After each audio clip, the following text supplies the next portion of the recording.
and I was like just like popping pills. I didn't even know what they were. I started and I was buying from people that I didn't know. I would buy from a friend of and an acquaintance and be driving around with like $500 cash, going to pick some up random dude I didn't know and drive me to some other random dude's house. I put myself in so many dangerous situations.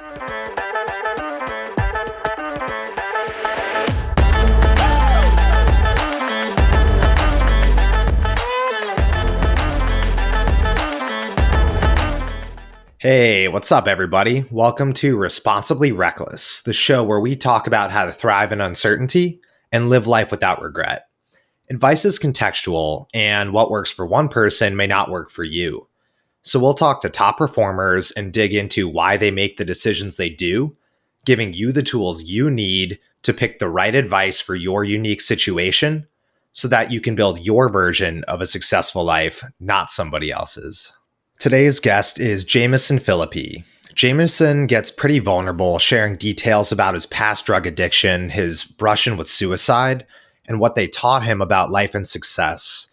He talks about going from not even able to get a job at Walmart, being completely unemployable, to having a retail arbitrage business that's projected to do close to $2 million in revenue this year, and the lessons he's learned along the way. This conversation gets pretty raw, and Jamison leaves nothing on the table, so I hope you guys enjoy this conversation as much as I did. All right, now let's dive in. Jamison, how's it going, man? Doing well, brother. Doing well. Thank you. Yeah, I'm super pumped to have you on the show, man. I think this is going to be a lot of fun. I think that you're someone who our audience is really going to enjoy listening to. You're doing a lot of interesting stuff with your life. Traveling the country, doing retail and online arbitrage, doing some motivational speaking. You're also one of the most upbeat, positive people I know. So I think you'll have a lot of awesome stuff to share with everyone. Awesome, brother. Looking forward to it, man. Yeah, and with so many things to cover, I think that the best place to start is with such a beautifully shaped head. What's it like when people mistake you for Pitbull the rapper? Well, since I grew out the beard, I have a good disguise going on right now, so I don't get recognized too much. For our listeners, one time Jamison visited me for New Year's, and we went to a bar. And this one girl who may or may not have had a few too many drinks was super convinced that Jamison was Pitbull the rapper, even though I don't know if you could see him right now, but he obviously is not Pitbull the rapper. So ever since then, that's all we can joke about. Now getting that out of the way, what I would really like to start is right now with your retail and online arbitrage business, you're at a pretty impressive point where you're going to do close to $2 million revenue this year. And I know it provides a lot of value to you, not just financially, but also in how you live your life and what it means to you. I wanted to see if you could tell the audience a little bit about what retail and online arbitrage is and kind of why you do it and what it means for you. Yeah, definitely. Retail arbitrage is basically I go around to Targets, Walmarts, and other big box retailers, and I flip the stuff on Amazon. I buy stuff from Target and Walmart, and then I turn around and resell it on Amazon for a profit. Online arbitrage is basically the same thing. You go to Target.com, Walmart.com, and other big box websites, and then you buy it online, ship it to you, or ship it to maybe a prep center, and then you ship it off to Amazon and then resell it for a profit online. Is basically the nutshell of my business. Fuck. No, you're good, man. Let's keep it flowing. No, yeah. And I think that that's pretty interesting. And the reason I ask about it is because I see all of your posts online and I can tell that you're really enjoying this and you get a lot of pleasure from it. And I think that this highlights a really good point, which is if you want to be successful at something, it needs to be something that you actually enjoy and can invest yourself in. If someone, for instance, wanted to be really good at being an accountant, if they hated it, they wouldn't make it to the point where you are today. So I'm wondering if there's anything you could think of about why you like retail and online arbitrage and kind of what it means for you. Because you're someone who I see is really invested in the craft and invested in doing what they're doing. So it seems like there might be some underlying reasons or at least a strong meaning. Yeah, definitely. Yeah, it's definitely something I'm really passionate about. I love what I do. I love the job and everything in itself. And I love the freedom that it gives me. I like being able to, be my own boss and work my own hours and not have to set an alarm and, get up and go to work and have somebody tell me what to do and stuff like that. And honestly, like I've always liked flipping things, even when I was younger. Like I would like, Flip I'd go cars. on like, yeah, you could flip them over.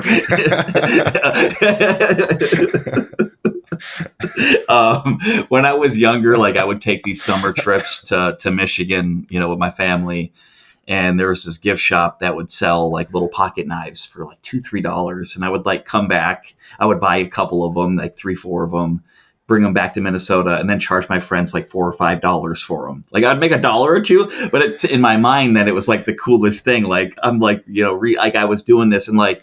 And one of my first like little flips that I used to do is there was this magic shop near me Ooh. where I lived in Minnesota, and I used to buy these stink bombs, and it was like 3 of them for $2, and then I would buy the 3-pack for $2, and I would go to school and sell them to the kids for $2 a piece.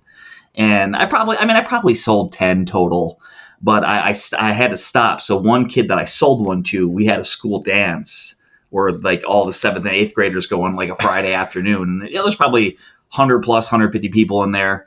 And he popped it off in the dance and he told on me. And that was the end of my stink bomb flipping career. But ever since I was little, I always enjoyed like just reselling stuff and just flipping things, and like it was just always like a cool thing. I just like, never knew that, and it just kind of like, when I was older, I started doing eBay a little bit. I would flip video games, and like my first eBay flip I had bought, so I signed up for an eBay account and they gave me like a 25% off coupon off my first purchase. And I found a really big lot of like, say 200 Nintendo games. They were asking like $1,000 for it. And I was going through doing the math and I'm like, okay, there seems to be, there's a room for profit here. Back then you could buy on eBay and then resell on eBay. And I bartered them down a couple $100, and then I used my coupon on top of that. So I ended up getting it for like $600, I think, shipped to my house. So then I turned around and I flipped all the games, one at a time, the ones that I could make money on.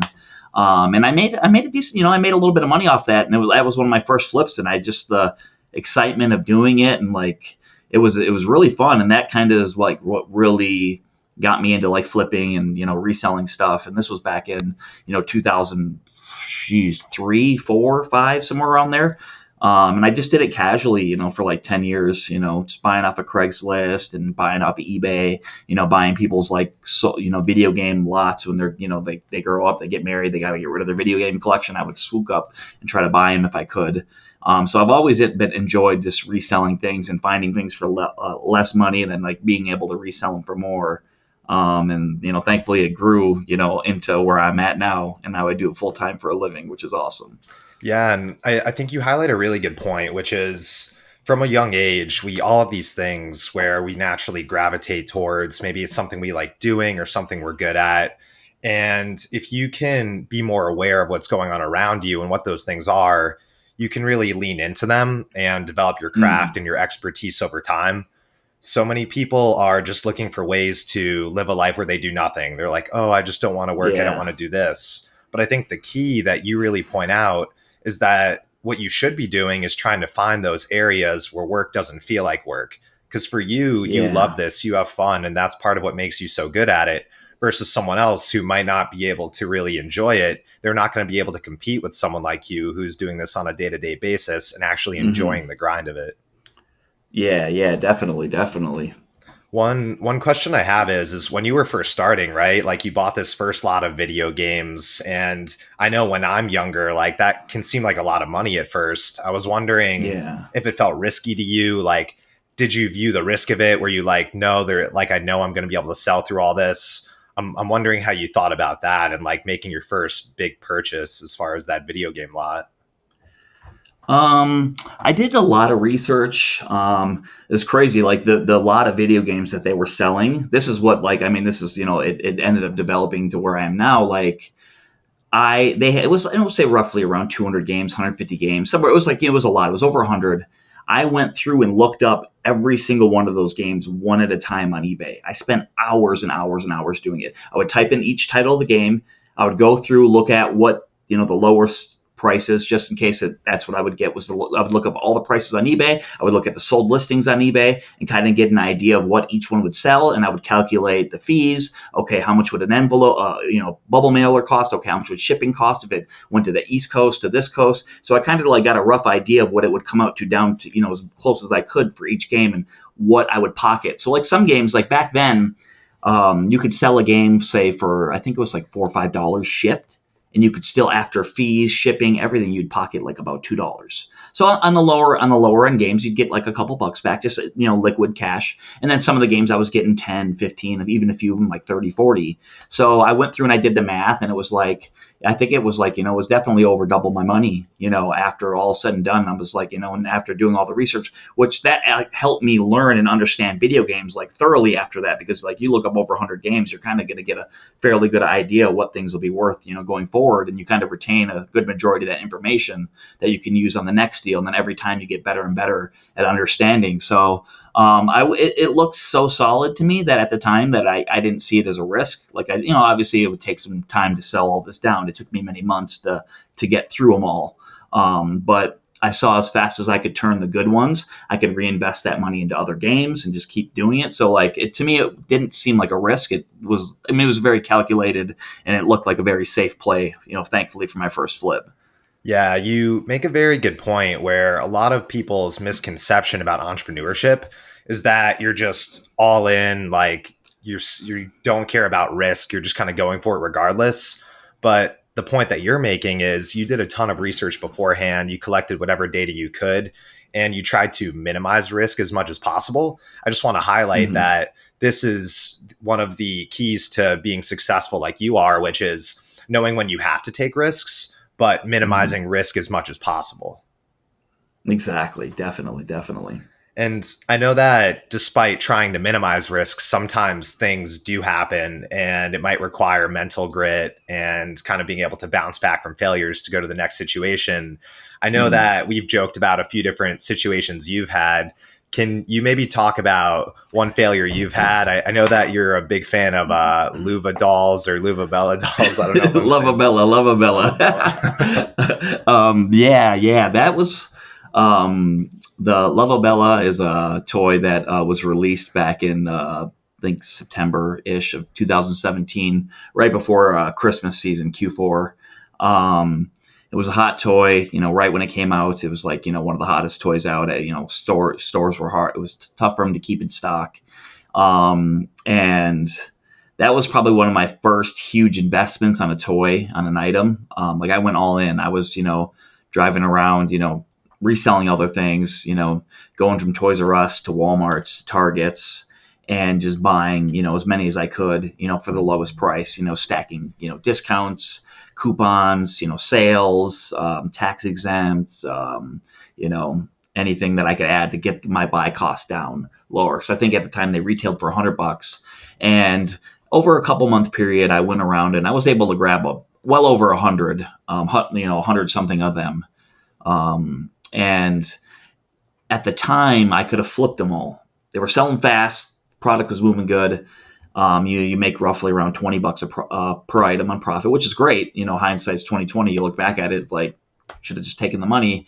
And, I just did I made a lot of bad mistakes with that one. And so I thought, you know what, I'm going to hold on to these for a little bit and wait till closer to Christmas when it'll be harder for stores to keep up, and there's not going to be much stock left. And I'm going to have a boatload of them, and I'll be able to, demand a premium for them at that time. And so, this is September, going into October, November, for pretty much the whole part, everybody's making $20 on them, flipping them, and I'm still holding them. Come to end of November, Amazon kept coming back in stock on them, but then they kept lowering their cost. First it was $100, then we're down to 88, and then 76. And I'm like, crap. Like I think my average buy cost was like around $85. I think it retailed for 100, but with all my discounts and sales and everything, I was able to get my buy cost, I think on average buy cost down to 85. And now we're in December and I'm still stuck with these things. Amazon will come in, lower price points. They won't sell out as fast. They'll eventually sell out, and then everybody else selling them. And it's like come the end of December, I'm still stuck with them. And I never sold them. I still had them.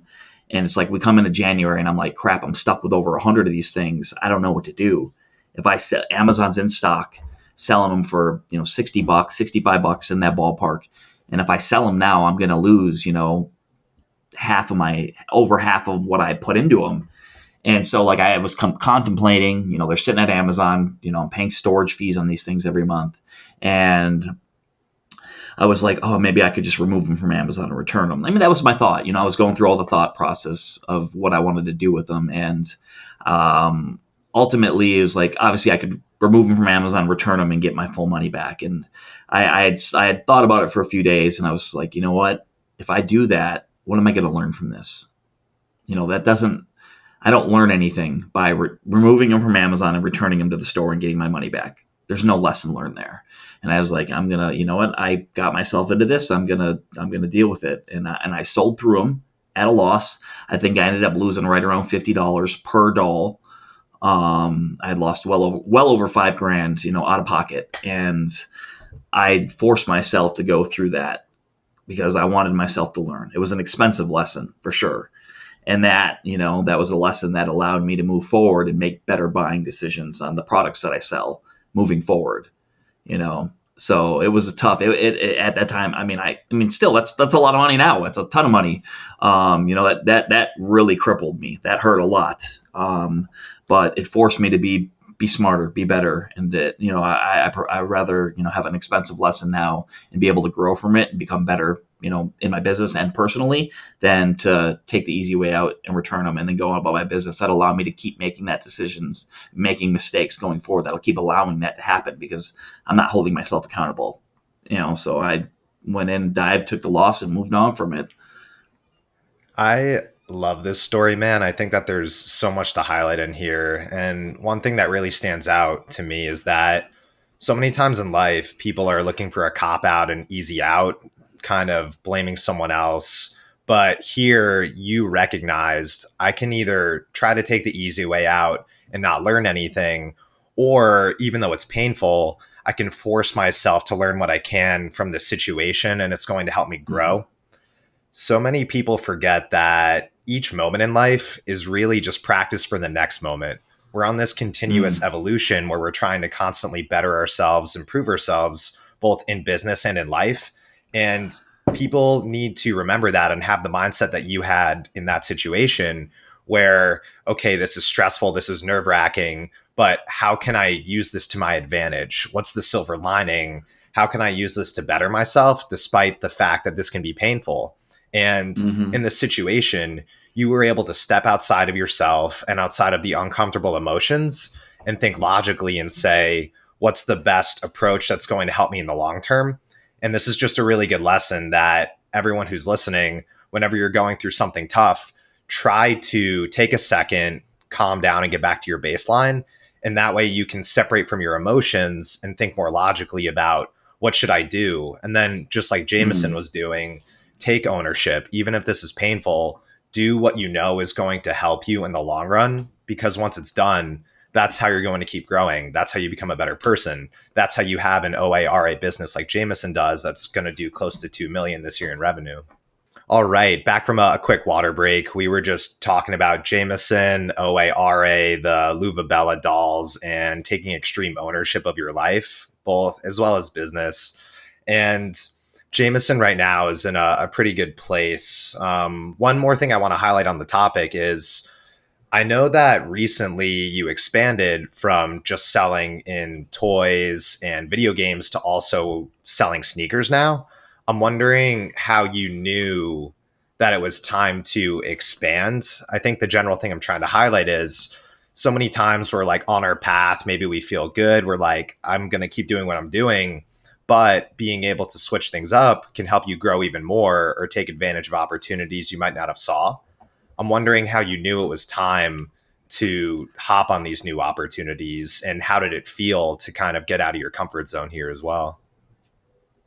Yeah, man. So yeah, I lived 2 years ago. I lived in Jersey. I lived on the East Coast.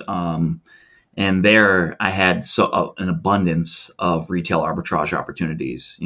Living just outside of New York, like in a 3-hour radius, I could get to 10 different states and literally at thousands of stores you could get to. So I had an abundance of opportunity there, as far as doing retail arbitrage. So I didn't do a ton of OA then because there was just so much opportunity doing RA there. But when I moved to Vegas, the RA, it's really tough here because it's like being in Vegas is almost like on an island, because basically in a 3 to 4 hour radius, it's nothing but desert for the most part. There's a few towns here and there, but it's pretty much desert. And then it's like once you travel 4 hours out, you're in LA, you're in Cali, which is a billion people there. So just even shopping in general there is tough because it's so busy.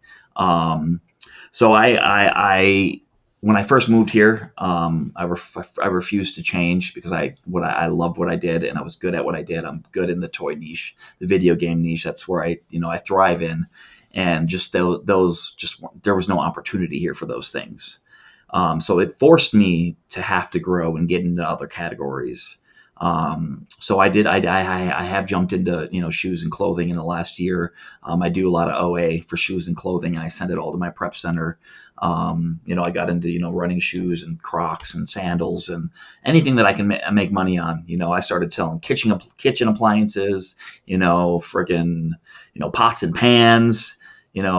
Just whatever I can get my hands on. I've been really diving deep this last year into OA and just kind of looking at different opportunities and utilizing like Keepa, which is like a software to track items and set alerts on items when they hit certain prices and stuff like that. So I've jumped a lot into that and just the whole OA side of things, and just kind of expanding my horizons on different categories and being open to embracing the uncertainty of all these new categories that I had never jumped into before, because I had it good on the East Coast selling toys and video games.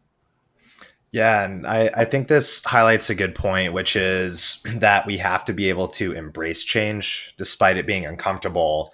We have two sides to us, logical, illogical. Our logical brain might be telling us to just keep doing what we're doing, but sometimes you need to listen to your gut or listen to the signs around you.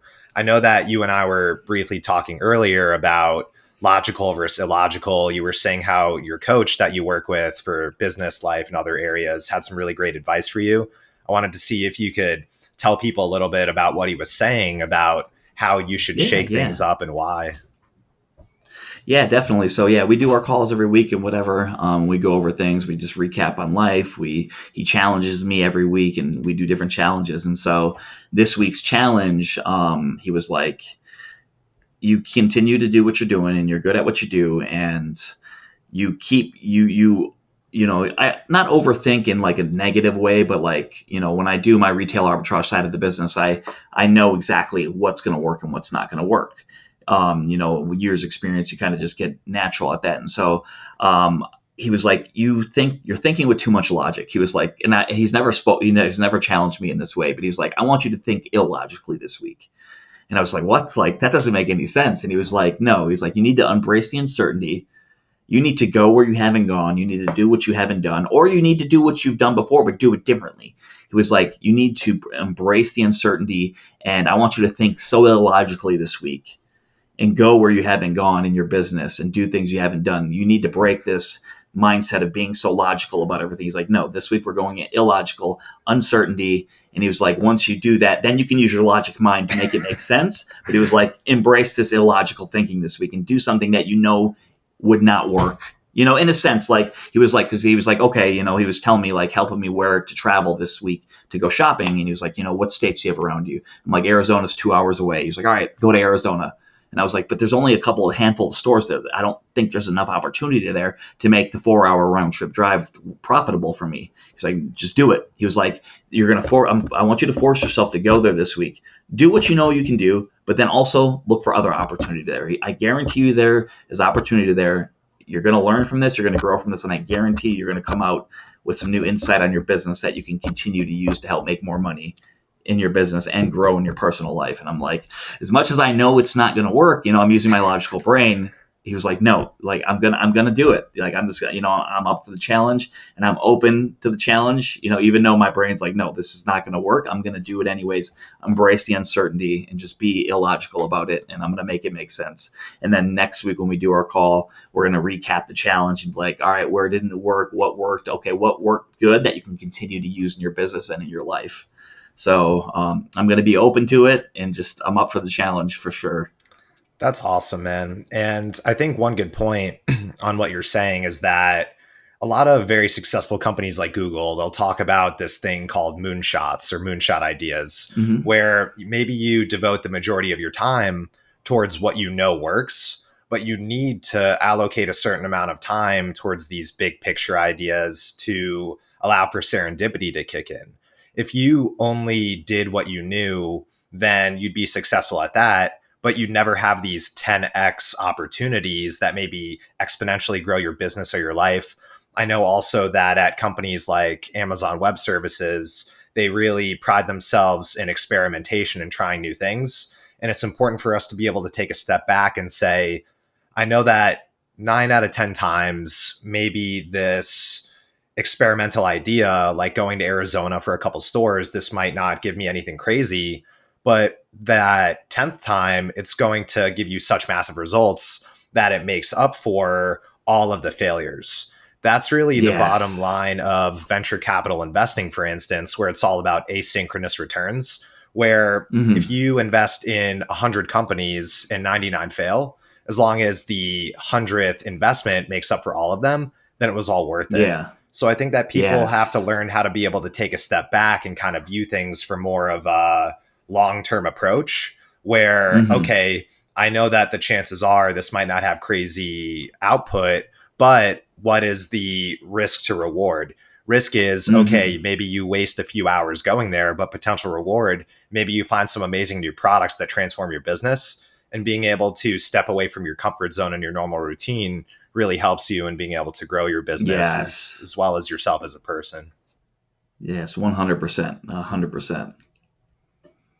Yeah, that's awesome, man. And I know that right now you're having a lot of fun traveling the country, doing OA and RA. Business is doing very well. But I know that this wasn't always the case. I know that before this, you actually had some hardships and had a very normal start, just like a lot of other people did, where you went from being a waiter at Buffalo Wild Wings to after that needing to go to rehab and kind of being in a really dark place. And then Yeah. from there, being able to go to OA and RA. I wanted to see if you could tell us a little bit about your start working at Buffalo Wild Yeah. Wings, how that Definitely. was like. And then after that, you can tell us what about working at Buffalo Wild Wings makes someone need to go to rehab? Wow. Wow. All right. Of course. Of course. We can dive into that. Definitely. So, yeah, man, say what's full rewind, 10 years or so, I was, typical average kid, worked as a waiter at Buffalo Wild Wings. I was selling on eBay a little bit at part time. And at the end of time I was doing my thing, and I got into this it's so weird how this happened. Like I got into I had a friend of mine, a good buddy of mine, that worked at TGI Fridays in the same parking lot right across the street, in the same parking lot.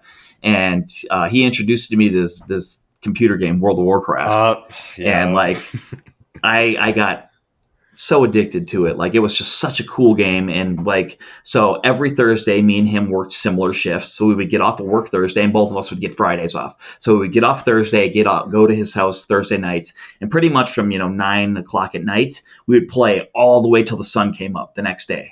And we would just World of Warcraft, and then throughout the week we'd do it too, from our own homes. But we'd just play side by side, Then we were just leveling up, questing and stuff like that, learning the game.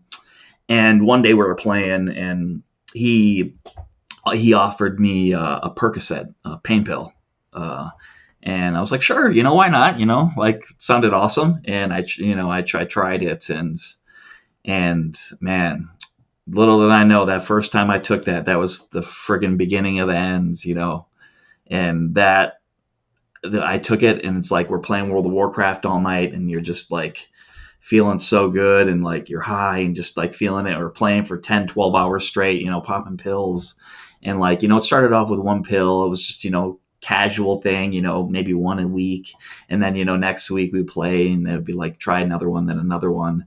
And it was just like the first time I took it, I had never felt more amazing in my life. Like everything just felt so good and just like beautiful, and just like the numbing, amazing feel. You felt so happy, and like I wanted to feel that way like forever. Like it's one of the most amazing feelings I'd ever felt in my life. And you fast forward, we'll say a few months, and like it became a little more casual. You're taking 2 pills at a time, and you're doing it 2 or 3 times a week. At the time it was nothing serious. All my friends would do a drug here and there, casual, and no one ever had a problem with it. And it really, man. So I haven't even thought about this, like this particular part of my life in a long time. So it's just crazy, like reliving it in my head. And I never thought it would ever become a problem ever. It became more casual and more casual. And then I started finding people to buy it for myself. And, I'm going through, somebody's prescription in a week, 30 pills in a week. And, it slowly became more and more and more, and actually started to become, like an issue.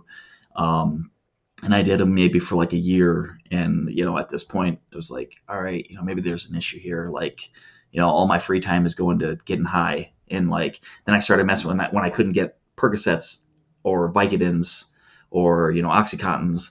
I would try other stuff, Valium, Ambien and other things.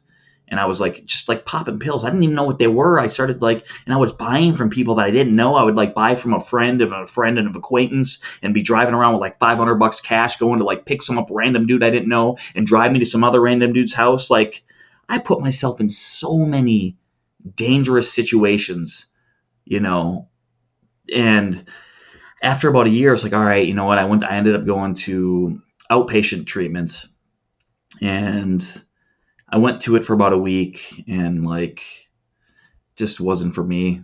Went back to doing pills, and went on, and it just like kept gradually getting worse and worse and worse. Went back to rehab, came out, got clean for I think like 2-3 weeks.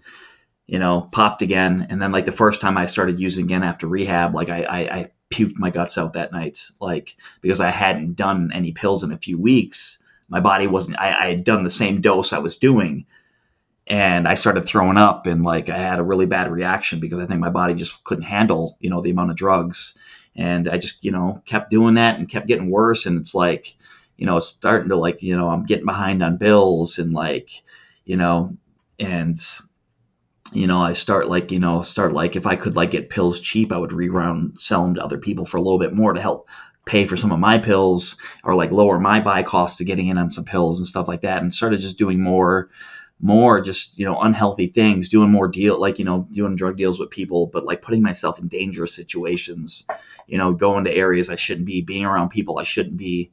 And it just became such a bad problem. Like at the time I was selling on eBay, I was working at Buffalo Wild Wings. Eventually, like Buffalo Wild Wings noticed I had a problem, and they sat down with me, and they were like, because I would be working my shift, getting cash tips, and as soon as I got enough cash, even if I didn't have, I would kind of guesstimate how much I would make each night. Like, all right, tonight's Thursday, it's busier night, I'm going to make 120 to 150 tonight. So I would, as soon as I, like when customers would pay in cash, I'd get enough cash and be like, yo, call my guy, come, okay. He would meet me in the bathroom, and we'd go do the deal, and he would leave. But like, it looked weird. Like they caught on to it, because like my dealers, was big guy. Well, one of them was a big guy, and like me, little skinny, short, little white guy. Like it just didn't compute. Like I would follow him into the bathroom 30 seconds every time, and he, like after doing that like 5-6 times, they started to notice me going into the bathroom. And they were like, we know you're doing deals here. You need to get some help, kind of thing. Blah blah blah blah blah. And whatever. I'm fine. I'm gonna be all right. I'm good. Fast forward a little bit.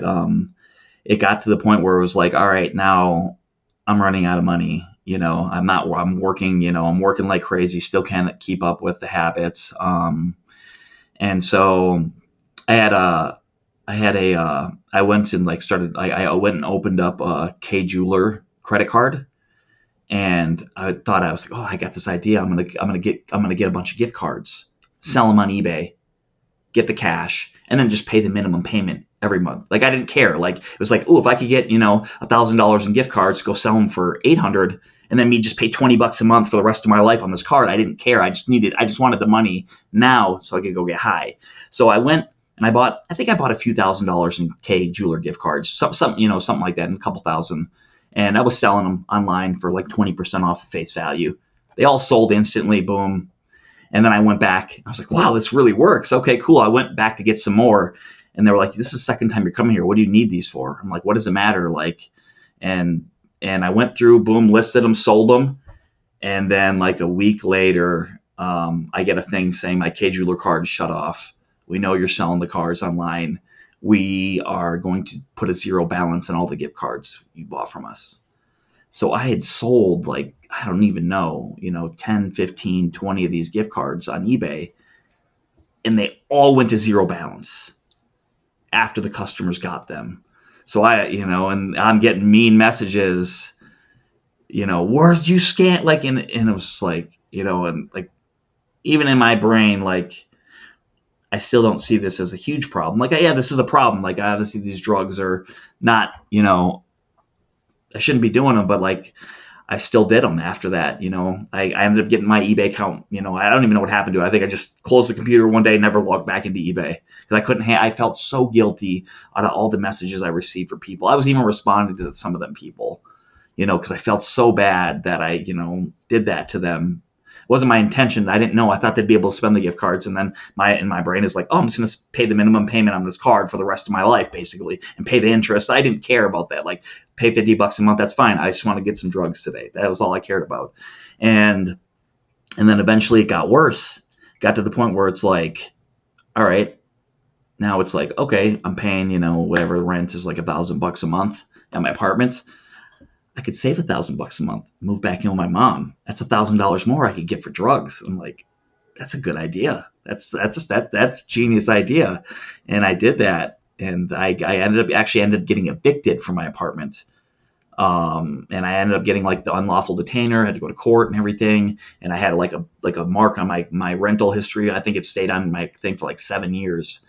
And like when I left my apartment, like when I was evicted, I got everything out and I left. I remember just like doing my walk through the apartment, leaving. And I was just like, I just started crying. I was just like, fuck, like this is sorry. I'm like going backwards here. It is like, damn, like, and I was like, I hit a reality, and it's like, fuck, all right.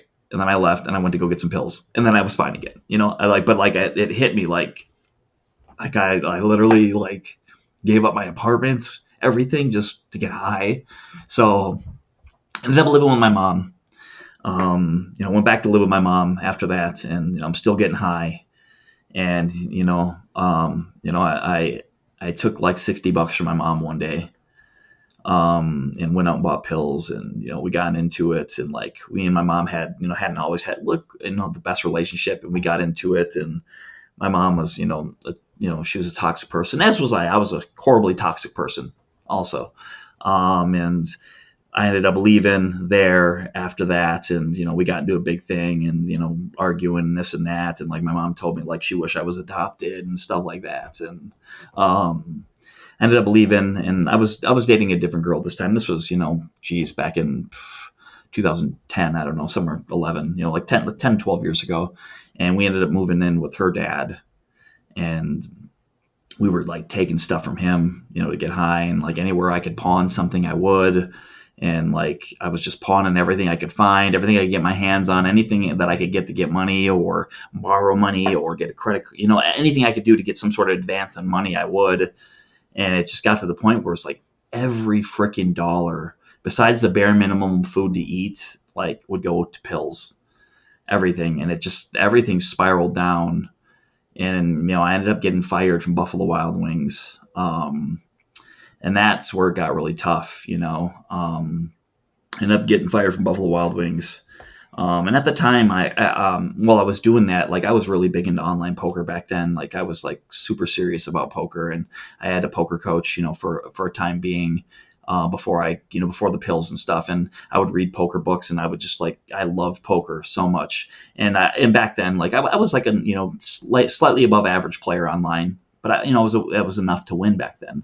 I was a consistent winner, back then where I could make a few $1,000s a month. So that kind of helped fuel my drug addiction also. And after I got fired from Buffalo Wild Wings, I ended up cashing out all my money online, and then like a week later, online poker got shut down, which was like crazy weird timing. And then I sold my computer right after that. It's like, all right, well, like, because it's like I would be playing online poker, I would win, a tournament, or get high, place nice in the tournament, win $1,000, $500 in these little like $3 and $5 tournaments, and I would just cash out the money and then go buy pills, cash it. So like I was like forcing myself to get fairly good at poker, so that way I could be a winner, and that way I could use to fuel my drug habit. Because towards the end, like I was, spending in upwards of $400 to $500 a day if I could get that much cash. If I couldn't, it's been $100, and like when I didn't have pills, like it got to a point where I'm doing 30, 40 Percocets, in one sitting 2 to 3 times a day sometimes. Like I was doing well over 100 pills a day sometimes. And, not overnight. Like you don't go from one, like I would kill any person if I did that now. But over, that 3-4 year period, you kind of slowly, gradually build up. So it wasn't like an overnight thing where someone's like, what, you did all, like, no, like it took me a few years to get that point. And it was the stupid thing. Like, I mean, the whole thing was stupid, but like, doing 30 pills at one time, I didn't even really get high anymore. It just made me feel normal. Like the high was gone. Like there really wasn't a high. Like, but the thing is, if I didn't have the pills, I would go through horrible withdrawal. And it was like, I couldn't, like, I stayed doing drugs for so long. It wasn't even because I wanted to get high. Cause like, even for the last year of me getting high, I wasn't even getting high for the most part.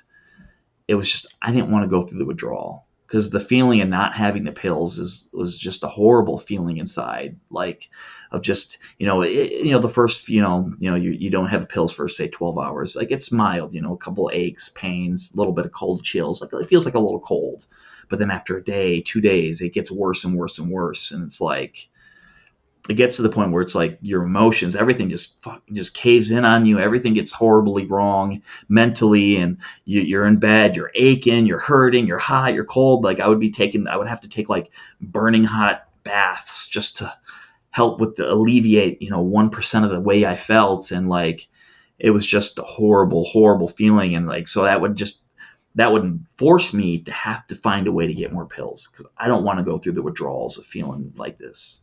And so I would come up all these different ways to find money. And it's like, to where I am now to then, like that, this has really helped me. This helps me in my business. Cause like, like if I was broke, no job, I could find a way to get $100, $200 to go get some pills with no resources, no nothing, no prospects, nothing.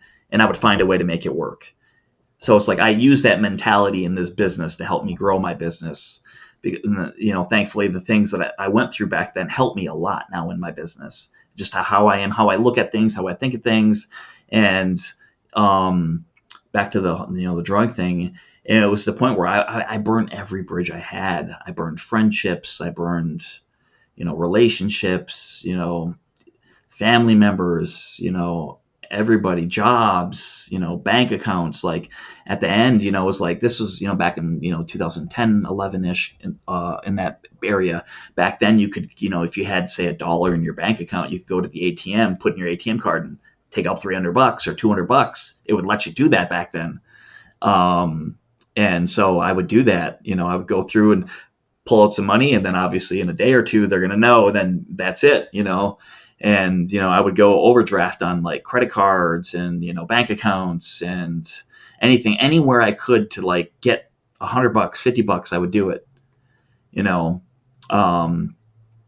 and I just was burning every single bridge that I could, I even like a buddy, I won't like get too deep into this. A buddy of mine, he got a key to somebody's house, a friend of his. I didn't know them, but well, they were out of town, and we went to their house and we took a couple things. We walked into their house in broad daylight with their key. And like, I think we were like, he was like, okay, like he was down to help, we were going to take some stuff and go sell it. And like, but he didn't want to like do it where they would notice. Like we walked in, we saw like, I think at the time was it PlayStation 3 was out maybe. And we're like, no, he's like, no, we don't want to take that, 'cause I don't want to, they'll notice that. So like we went into the drawer and we took like 3 like little gold rings or some shit, like such fucked up. Like, like like it's, like this is what I did, like I did some shitty things, back then. And it wasn't like, I wasn't a shitty, I mean, I was a shitty human, but like inside that wasn't me. Like I just wanted to not feel the withdrawal. I didn't want to feel the pain of going through having no drugs. So like I put myself in that position and I take full responsibility for those things. That was 100% my fault. Nobody's fault but my own. But I did stupid things. I made horrible decisions. Horrible decisions. I was a loser. Like I can look in the mirror and say that I was a loser then. I was a piece of shit. I was. And, we went, and again, like I'm so into the drugs that I went and pawned these rings with my name. If they got reported stolen, who's going to jail? Me. Like I didn't care. I just wanted my drugs today. I didn't want to go through the withdrawal. And so, and the stupid thing is I went and pawned them and I got like $30 for all of them. It wasn't even worth it. We thought we scored the jackpot. We're going to get hundreds of bucks. We're going to get pills. We're going to get fucked up. We're going to get high. Let's go. Nope. It was like $30 total. And we're like, I thought they were ripping me off. So I'm like, nah, we're good. We're going to the next pawn shop. Went to the next one. Very similar price. We fucking went into someone's house, broke in, but not broken. We had the key, but we broke in, all that for that. We stole from this family, I don't even know who the heck they were. Never met them. Don't even know who they are to this day. And it was like all that for $30, like $30, back then, depending where you could find your pills, get you, there would be $4 to $5 a pill, get you 5-6 pills. Not even enough enough to like take away the withdrawal for, 12, 13 hours. That's it. That's all I got out of that. And it's just like, it was just, and continued on doing that stuff for months, through all that, even when I was working at B-Dubs before I got fired, it was like every day was that. Every day, man. It was just like, it was exhausting just living that life. And it's like, you grow up around it. We grew up super poor, welfare, just like barely scraping by, not even scraping by, around violence, my whole life. And like, I lived with my mom and she was in abusive relationships, and like I would watch her get beat to crap. We were in and out of battered women's shelters, people in the neighborhood, like it's just like, violence and, freaking, cops would get killed in my neighborhood type stuff, like it was just, I grew, it was just normal. And it was like, the whole drug thing and all that, like it just was normal. Like you just think that that's life. And it's like people that come from poverty, mindset, and like, from poor areas, it's just like, that's just a normal thing there for those people, for, growing up like that. That was normal for us, It was just the way of life. Like, it's like you don't know anything else. You're around that your whole life. You're around drugs and alcohol and, just all that, just horrible things, friends committing crimes, people committing crimes, and just like, and the friends I hung out with, through high school and after high school, that's just the way life was. It was just like everything. It's like, even like one of my best friend, Jonathan Candon, I was doing drugs when this happened. We grew up, we went to, high school together. We were friends after high school. We were friends for like 16 years. And like, even like we were friends in Minnesota where we lived. He moved to West Memphis, Arkansas. And we had planned a trip to go to Vegas. We were going to meet up in Vegas. We hadn't seen each other in some years. And like, I drove to Vegas and he bailed out last minute. And I went to Vegas, had a great time. I would call him every night. We'd be talking. I was just telling him about everything I was seeing and how cool it was. And the last night I was there, I called him and he didn't answer. Went home, drove back home, And I just got back from Vegas, in the evening, and went to the grocery store to go get some food because I was gone for a couple of weeks because it was like a week. I was gone for it was a road trip, and his sister called me and like told me that he was like, Jonathan's gone, blah blah blah blah. I'm like, what are you talking about? She's like, he's gone. They got him. And I'm like, what are you talking about? She was like, he got murdered he got murdered. And like, I was, doing pills, in that time and after that time. And it's like, even like, and it was a very extremely hard thing for me to go through. And like, even just the realization of just being around that, it was so horrible to have to deal with and go through. Like, I still did pills after that. I still made stupid decisions. I still made mistakes. I still lived in that life. I lived, where I was living, just being around bad shit. And it was like, and like you go through these things and you think it'd be enough to click in someone's head to be like, hey, stupid, like your life isn't working. Like, you need to make some changes. But like, when you grow up in that, you don't know any better. And after that happened, like I went down, I went to the funeral and everything, came back. I still did pills. I thought maybe that would be like a life altering thing, but like, okay, I need to change my life. I need to clean my life up. No, didn't. Still did drugs, still got high, and went through it. And, even like we ended up going and, sorry, I kind of flip flopped on the story a little bit there. Was with, so got, left my mom's house after stealing the $60, and we went to my girlfriend's, at the time's dad's house, stayed with him. We were, pawning his stuff and, did the little house break-in thing. And, I sold everything I had, and, I ended up getting fired from B-Dubs. And then I went back to my mom's after we hadn't spoken in many, many months. Because we were out of places to go. My girlfriend's dad at the time had realized, like, hey, my ring is missing. This thing's missing. What the fuck? Where's the shit at? Because like we were like taking little things around the house and pawning them, and he didn't notice. It was very small things. And the things like when we pawn stuff, like, so that you can pawn things two ways. You can pawn it where you sell it and it's gone, and that's theirs. Or you can pawn it where they give you money. They give you a loan on that money. They charge you interest. They hold that item, but you have to pay that money back to get the item back. And that's what we did. Because like our intent in our brain is like, we're not really stealing it. We're just letting them borrow it. They're giving us some money up front, and we're going to pay them back for it. So we'll get the item back, and they'll get their item back, and everybody, everybody's going to be happy. And it's like that. That was our intent, was not to steal it, to sell it, to give it away. It was just so okay, here, you want to pawn this? Here you go. Here's $100. You got to pay us $25 a week or $25 every 2 weeks for the next, whatever, and then you get it back. But then you could like default on it, or you could get an extension where it's like, okay, you don't pay anything for 3 months, but then you got to start making payments on it, like some weird stuff like that. So we would like let them hold it as long as possible without us having to give any money. And eventually we started losing things, and then like because our intent was to get the money, pay them back, and give them back their product without them even knowing it was gone. And after some months of doing that, staying with him, like he started to notice things were gone, and we couldn't afford to get some of the stuff back. We lost a couple things. Like, all right, you got to pay XYZ dollars by this date. If you don't, gone. And it got so hard to deal with that. Like, okay, we would have 30, 40 things in the pawn shop that we have to make payments on every week, and we would try to like push the payments back as long as we could, because if we kept pushing them back, we could use that payment to go get pills.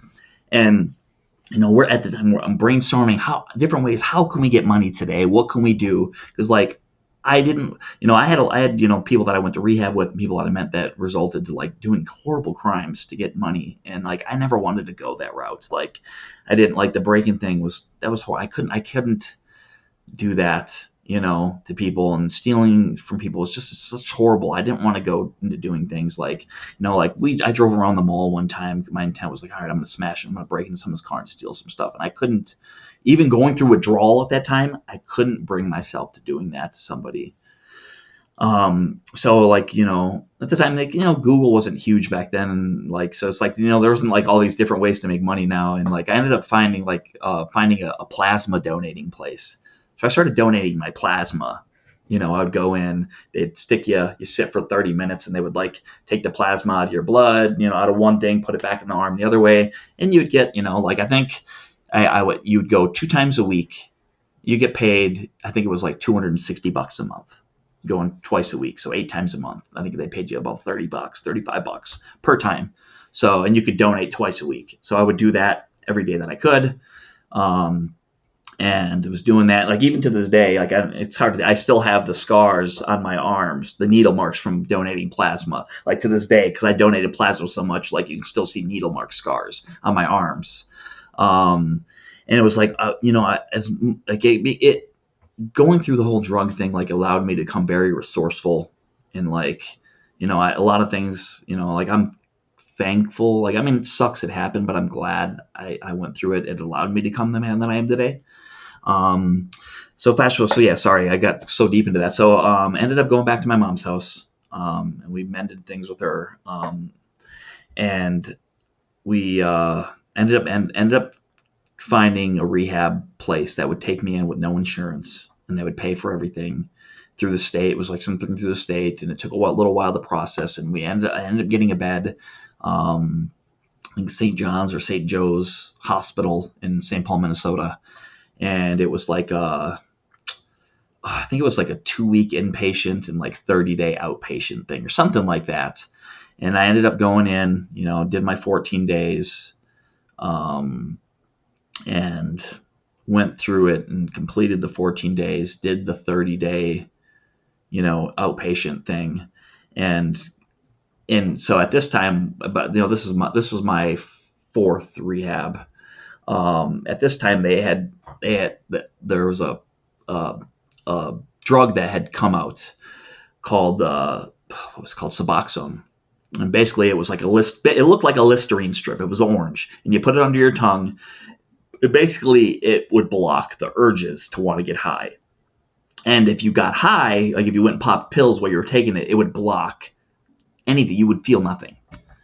So I got on this drug, which at the time was a lifesaver. It blocked all thought of wanting to get high, and it blocked, any urge to get high. And so I got on this Suboxone thing. The state paid for it. It was freaking insane. It was like, I think if you had to pay for it, it was like $2,000 a month to be on this. And so I went on this, went to rehab, got clean, got sober. And I'm still sober off drugs to this day, 11, 12 years now. And, went on that and got clean, and then after that was with the girl still, and we were living with a friend, and I wasn't working because I was on state insurance, and with state insurance, you're not allowed to work. Well, you can work, but you can't make more than $599 income per month, which is basically you can't work because no one's going to hire you for 1 day a week, and so I was on this, for 3 years. On the state insurance, and I didn't work. And I wanted to work, but then after a couple of years of being on it, it's like you just get stuck in your ways. Like it's like the system was like it helps, like that system. I mean, that's another topic, but that system like keeps you down. It's designed to keep you where you're at. And at this time, I was still playing World of Warcraft like crazy. My girl was working at the time. I'm sitting at home playing World of Warcraft. Mastering my craft, killing dragons and mastering dungeons and shit. And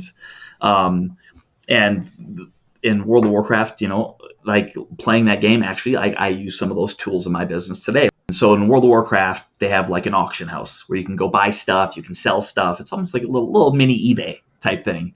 And like, it's so crazy. Like, and I was like, I used it as like, how I used to do on eBay. I started like buying stuff on the auction house. Like, somebody would list up like copper ore or something like that, or whatever, different, like there's different professions in the game. Different professions need different tools and this and that. And all the stuff that I know a lot of people would need, I would go to the auction house, just buy it all out. So there was nothing left. And then I would buy it out, and I would be like, they had like a main chat where you could chat to all the other players in the area. And I would chat like, hey, looking to buy bulk copper or whatever it was. And I would just start buying it all. And then I was relisting it on the auction house for, triple of what it was. And it's like, and it started selling. And I'm like, oh shit, this is pretty cool. And so over, a couple year period of doing that, like I just learned to understand like all this, and I would like learn to what there was such a high demand for that people couldn't keep up with keeping it in the auction house. So I would just buy out as much as I could and then resell it for more. And I had like all these characters, and like in each character you get a bank and vaults and all that stuff. I had like like 7 or 8 alt characters where they all had the max bank, like hold, so I had to hold all my inventory. And like I was making like tens and hundreds of thousands of gold, like an insane amount. Okay. And it got to the point where I was making so much gold that I would pay my friends, like 10K gold to pay for my month of WoW. So I wasn't even paying for WoW. I would just sell, hey, give me 30 days game card. I'll give you 10K gold, and I was just like for free. I was played WoW for free for years doing that. And like, little did I know, like I would learn how to like the buy low, sell high, all this, and like learn how to like understand the market in the World of Warcraft game to like end up using it on Amazon in my business today, which is crazy. Like, and it got to the point where it's like, WoW was an addiction too for me, and I had to give it up, like because it was just like consuming my life. And I built up a club or a guild that was called a guild. I built up a guild on my server, and like we built up, I think the max you could have was like 1,000 people. I had 1,000 people in it. I was a guild master. Like my guild was freaking awesome. We were called the Horde Hitmen. It was like it was great. And I built that up. It took me, years to build that thing, and I didn't want to let that go. So I played WoW longer than I wanted to play because I didn't want to give up all I had built in the game. And eventually, like WoW. I mean, I knew WoW was a problem even before the drugs. Like I could tell it was going to become. It was going to become a problem because it was like crack. It was so fun. Like I could literally play 12 hours straight. Like I would miss school, or like I was doing college part time in the beginning, and I would miss school. I would like take it like, hey, you want to cover my shift at B-Dubs today? All right, cool. Let me play some WoW. Like, and eventually I had to give that up too. So I gave up that, and what am I going to do with my time now? And so I was like, all right, I need to get back into the workforce, so I went and tried to get a job, and nobody would hire me. I couldn't get a job anywhere. I hadn't worked in 3 years, the little Suboxone, the little Listerine strips things I was on. I ended up getting off of those. I weaned myself off, I would like slowly lower my dose on my own. And then eventually I just flushed them all down the toilet, and I stopped taking them. And this was, I think, in the summer of 2016, I had flushed my last of them down the toilet. I was in Austin, Texas, and I was just like, I'm done. I can't do this anymore. I flushed them down the toilet, went through like a slight withdrawal from them, and then that was it. Because I was like, I don't want to live. I don't want to be dependent on drugs anymore. And so I flushed them all down the toilet, and I haven't taken a Suboxone since 2016 or a drug, since I think I went to Rehab July 2011. And so I've been sober off drugs since then. And so now we're in, want to give up the World of Warcraft thing. And so now I go back into try to get back into the workforce. I'm applying at jobs, Lids, the hat store, different server jobs, PAX Sun, different mall jobs, type shit. And I would get interviews here and there and wouldn't get hired. And that was, that was a struggle for over a year. Couldn't find anyone to hire me. It hurt that I didn't work for like 3 years or whatever that was, because I had no job, history, I think what it was, where nobody would hire me, I guess. And so like, I ended up leaving Minnesota because I was just in a toxic life. I was like around my mom. And after I got clean and sober a few years, my mom started getting into pills, and she was a compulsive gambler. And so I was still around that. And I moved to Nashville with a buddy. He was like, hey, you got a spot on the floor for you, brother? Come to Nashville. One of my best friends, we're still best friends to this day. Fool, freaking, he's like such a joke. Like, I don't even know. It's not even a big deal. Like, it's just stupid. He called me 31 times last night because he knew I was trying to sleep. Like, that's just the type of friend he is, like a jackass. And then he messaged me. He's like, you're going to cave in. You're going to answer your phone. Like, he was just effing with me. Like, he called me last night, but we're still good. But we're still good buddies to this day. But I ended up, driving out to Nashville, living with him. Because I didn't want to live this way anymore. It's like you get so sick and tired of being who you are and the life you're living and the people you're around. Even after I got off the drugs, it was just poor mindset people, constantly playing like, and I was the freaking president of the world for this, blaming everybody else for your problems. I was the main person to do that. My drugs, everything at the time, that was everybody else's fault except mine. we grew up poor. We grew up with this. I grew up without a dad. I saw this violent stuff. I had all this shit happen to me. I witnessed things people shouldn't witness. It's everybody's fault but my own.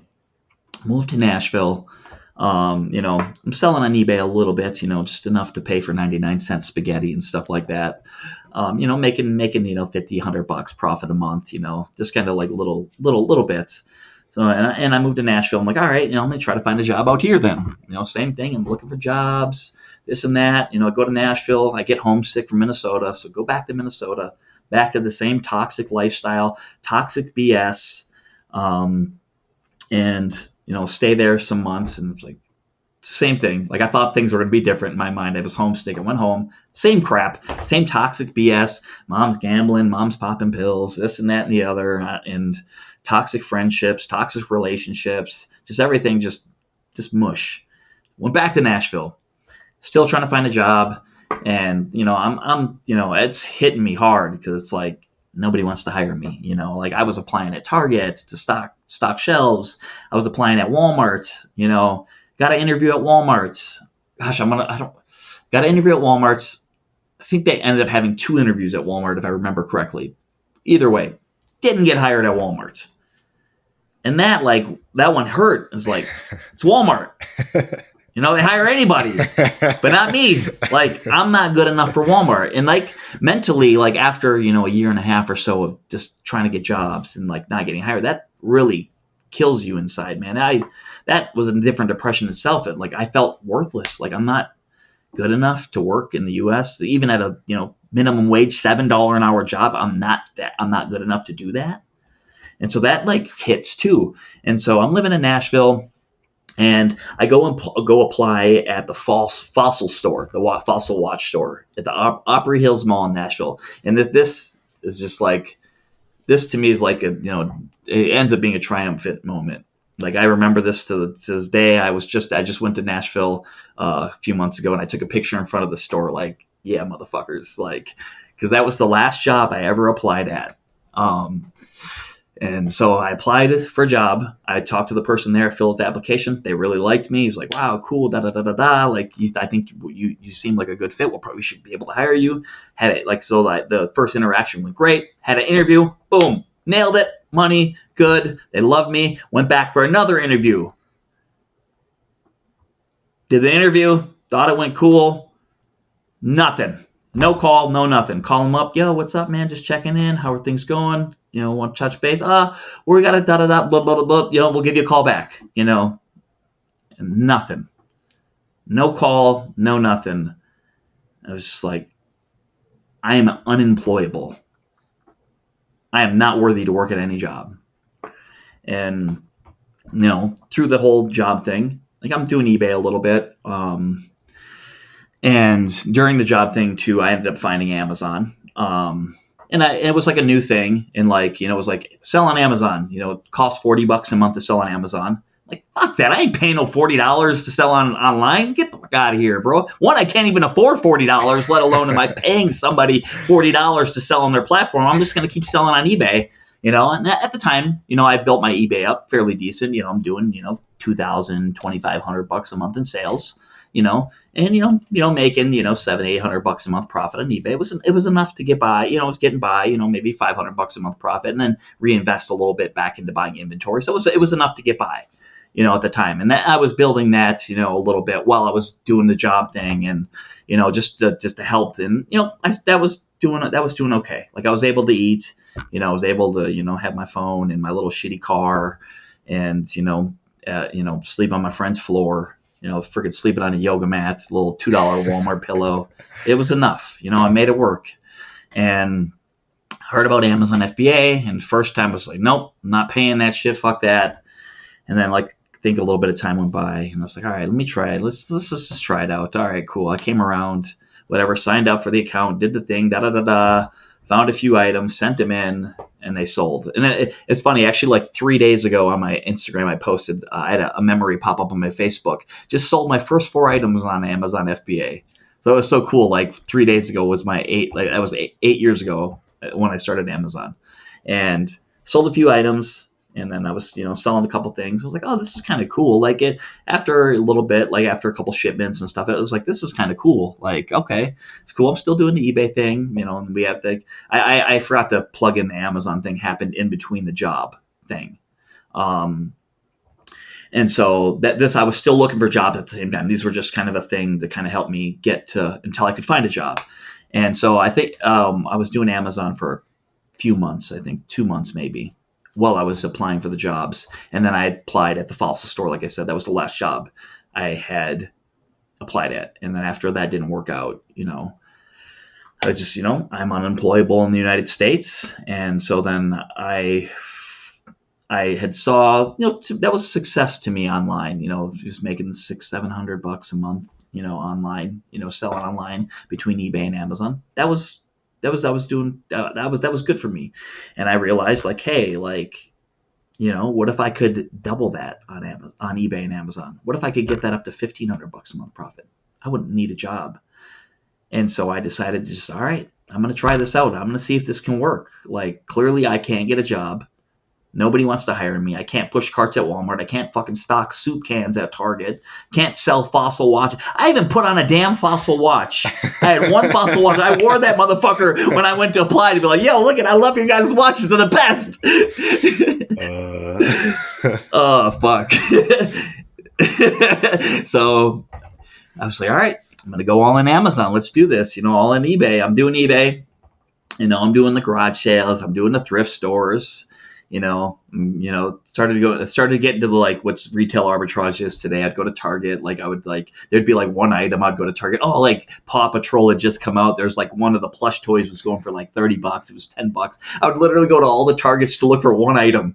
And I'd find it, be like, yes, I made $10. Like that's what retail arbitrage was to be back then. I'd literally go to the store to look for one or two items and hit as many targets as I could, just looking for those 1-2 items. Not thinking there was a ton of other items there that are probably good, And I had fun with it, and my expenses were so low then, and like, I was having fun with it, and growing it, and I was having a good time, learning it and understanding it and researching and just kind of like getting deep into it, and I had a blast. And I'll try to wrap this up. So fast forward just a little bit, I'm doing Amazon for like a year or so, year and a half, somewhere in that ballpark, and like, my payouts, and this isn't profit, but like, my payouts are like $2,000 every 2 weeks. Not all profit, but like, I'm churning a little bit of inventory. I'm growing, I'm still doing the eBay with it and the Amazon at the same time. And I'm using the eBay profits to help fund buying some Amazon merchandise and, and reinvesting as much as I can back in Amazon, minus my expenses. And at this time, doing Amazon, when you get your Amazon payouts, they have to put the money in a bank account. And at that time, like I still had effed up from all the drug stuff in the past. I didn't have my own bank account. I shared a bank account in my mom's name because I had, creditors after me, wanting their money back, like, yo, we want our money back. You screwed us over, credit cards, this and that. We're going to come garnish you type stuff. And so I had my Amazon payouts going into my mom's bank account. And I had, my card with my name on it, so I would just go get my payouts every 2 weeks. I'd go to the bank and take out my payout. And at the time, my mom's doing drugs and gambling, and she would go to the casino. And back then, you could still overdraft your account, go into the ATM, boom, boom, put in $500, whatever, take out the money when it's not even there. And she would go lose it at the casino. And guess what? Amazon payout hits. Guess who's paying that back? Me. And so, like, I'm trying to build, I'm trying to like make a living here. That's all, I just want to make a living. I want to eat, take care of myself. And she's doing that. And at the same time, she's spending more than she can afford on the drugs and whatever the hell she's got going on. Because she's in Minnesota. I'm in Nashville. Because I just didn't want to be around that anymore. And she's like calling me up. I'm about to get evicted from my apartment. I need $1,600. And it's like, at that time, it's like, that's like every dollar I have, like, from Amazon and eBay and everything to my name. And of course, it's my mom. It's like your family, you grow up your whole life. It's your family. You got to, take care of your family. You don't turn your back on family. It's family, so you got to do it. Here you go. All right. Starting back at zero. I got the knowledge, a little bit of inventory and the skill to do so. So now I have to rebuild back up again. Boom. Same thing. I'm going to get evicted from my apartment. It's like she hit me with that with like 3 times she hit me with that. And it's like, I came through every time. And it's like the last time I'm like, Mom, I can't keep doing this. Like I'm trying to survive myself. And it's like every dollar that I busted my ass off 3 months to make, 2 months, whatever, I got to give to you to pay your rent. And it's like I was enabling her to keep doing that because she knows she could keep coming to me. And, I kept building up, getting knocked down, building up, getting knocked down. And it was like, finally, the last time, I'm like, I'm not doing it, Mom. I can't do this anymore. I can't. I'm trying to do this and build my business myself. I can't do this. And she's like, fine, whatever, blah, blah, blah, blah, blah. I'm just going to kill myself. Click.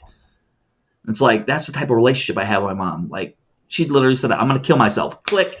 Call her back fucking 30 times, whatever, 20 times. No answer. She's manipulating me like she used to always do. And it's like, got to the point where I'd be like, got to call the police and be like, yeah, can you do a wellness check? Is she okay? And she was fine, but she was playing games with me. And of course, my dumb ass, here you go, Mom. Here's the money. And I told her, I'm like, Mom, I see, it was worded different, because now I'm like, I've learned what it could be and stuff. It's like, Mom, I see this. I have a good opportunity here. I was like, Mom, if you please, just don't bug me for money. Let me put my head down. Let me work. I was like, let me do this for 2 years, Mom. I swear, you can quit your job and I'll pay all your bills. Because I just had a feeling I knew Amazon could go that direction. I was like, just leave me alone. Let me do this, Mom. Don't ask me for a cent. And I was like, I will take care of you.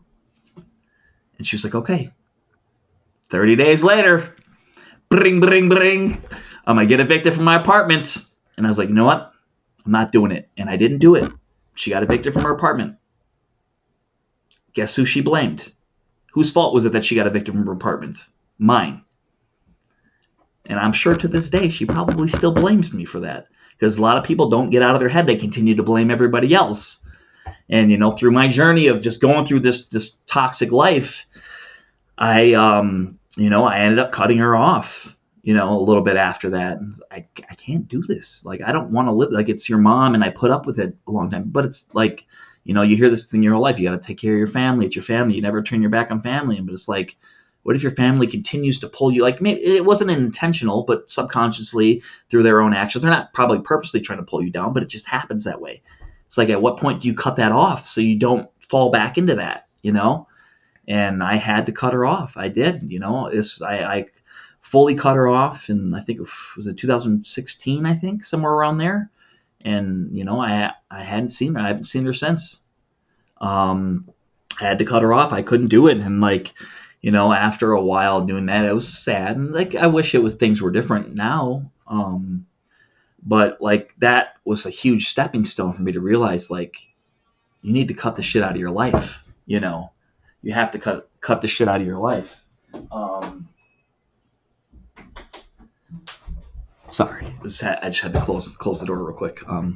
So yeah, you have to cut the shit out of your life. And that was a huge learning lesson for me, that I've learned from then to now, is that eventually, when you start to see all the things you want to change in your life and the way things are, and you continue to do the same thing you're going to do, you're going to get the same results, and I learned that the hard way. It took me years. I was stubborn as shit, to accept all this stuff and to learn and to grow. And, eventually I cut all the people out of my life. Pretty much every friend that I've ever had, I had to cut out of my life. And not because you don't love them or because you think you're better than them or that they're not, worthy or anything like that. It's just you want to grow, you want to be happy. I get so sick. And there's so many people that have similar stories that continue to live in that, I call it a poverty mindset, poor mindset. It has nothing to do with bank account or money, that have this mindset, that live this way, and they don't know any better.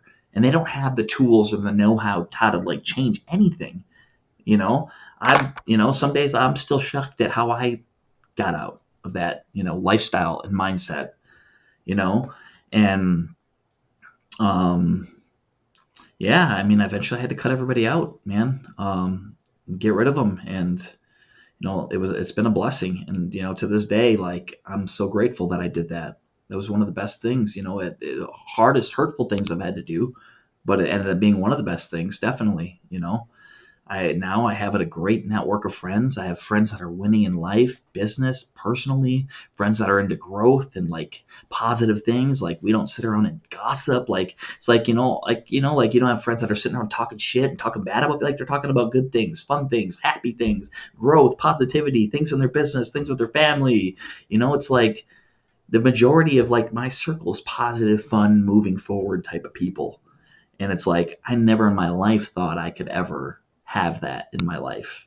Um, No, yeah, this is awesome, Jamison. Thank you for sharing that. I know how hard it is to be able to relive some of those moments and how much you've went through and the courage it takes to both go through that and talk about that. And I think you really highlight how it's cliche, but it's a cliche for a reason, that you really mhm. are the five people you surround yourself with. And Amen. it, Amen. if you're surrounding yourself with a very, like you mentioned, poverty mindset, not to do with wealth, just mindset, then that's going to drag you down.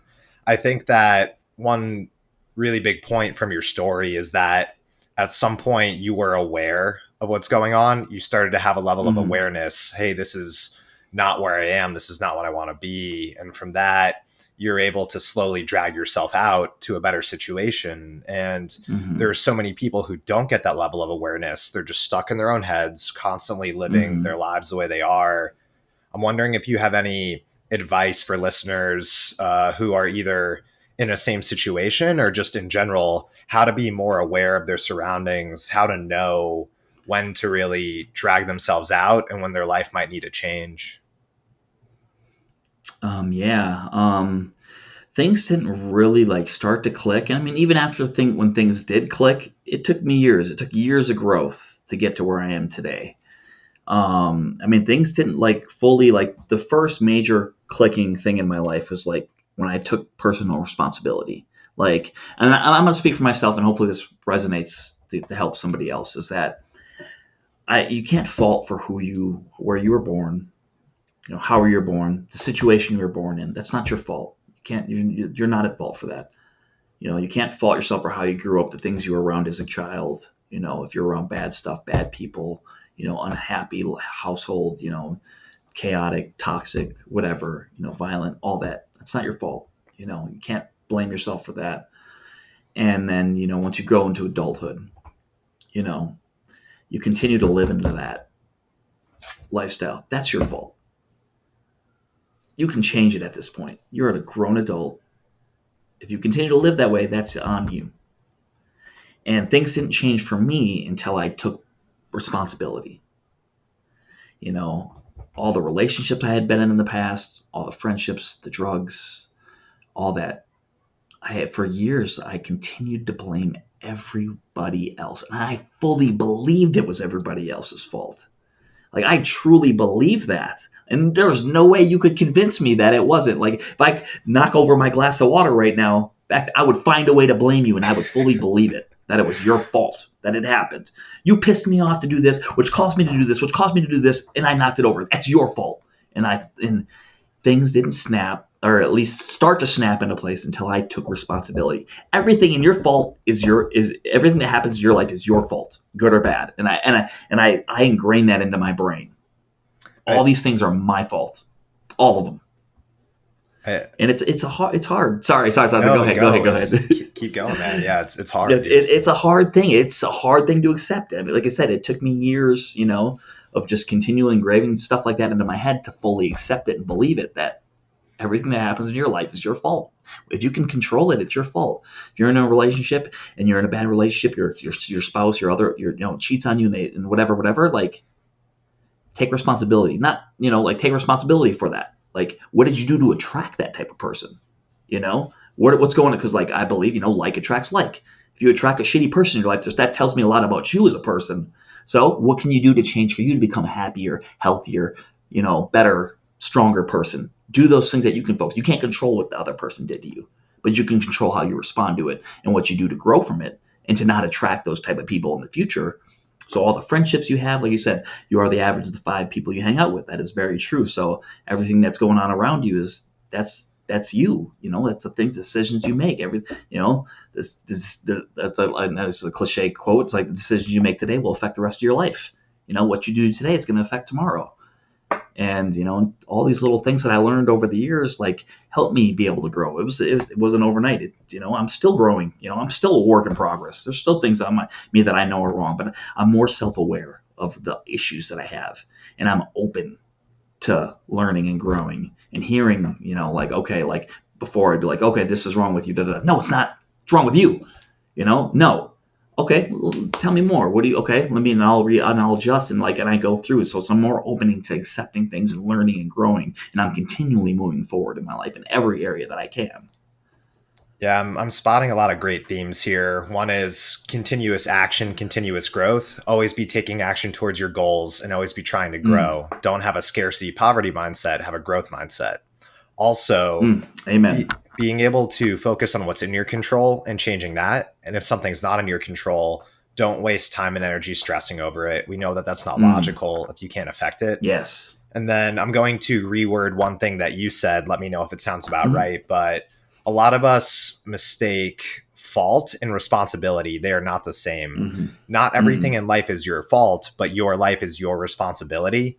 And Amen. You can complain about it, but that's not going to help you get the results you want. So whether it's fair or not fair that something has happened to you, if you want a better life, you are responsible for taking action. Amen, brother. 100%.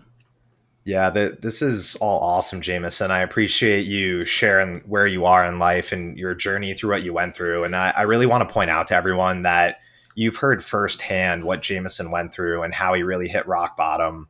And if he can get from there to where he is today, you can get where you want to be in life as well. I know that so many of us think, oh, I started too late, or I can never achieve my goals. These are all just excuses we feed ourselves. You can waste time and energy making excuses, or you can go out and take action. One is a lot easier than the other, which is why a lot of us do it. But facing yourself in the mirror, ask yourself, what's going to help me get to my goals? Not what's fair, just what's going to help me get there. The answer is doing what you have to do, growing and taking action. Amen, brother. Well said. Well said. Yeah, this has been awesome, man. And one last thing I'd like to highlight, and then some outro questions. Jamison, again, has really developed such a strong mindset going through what he went through. When you go through things in life, you can either use it as a crutch or you can find the silver lining in it. And as you heard Jamison say, he really found the benefits of going through that situation.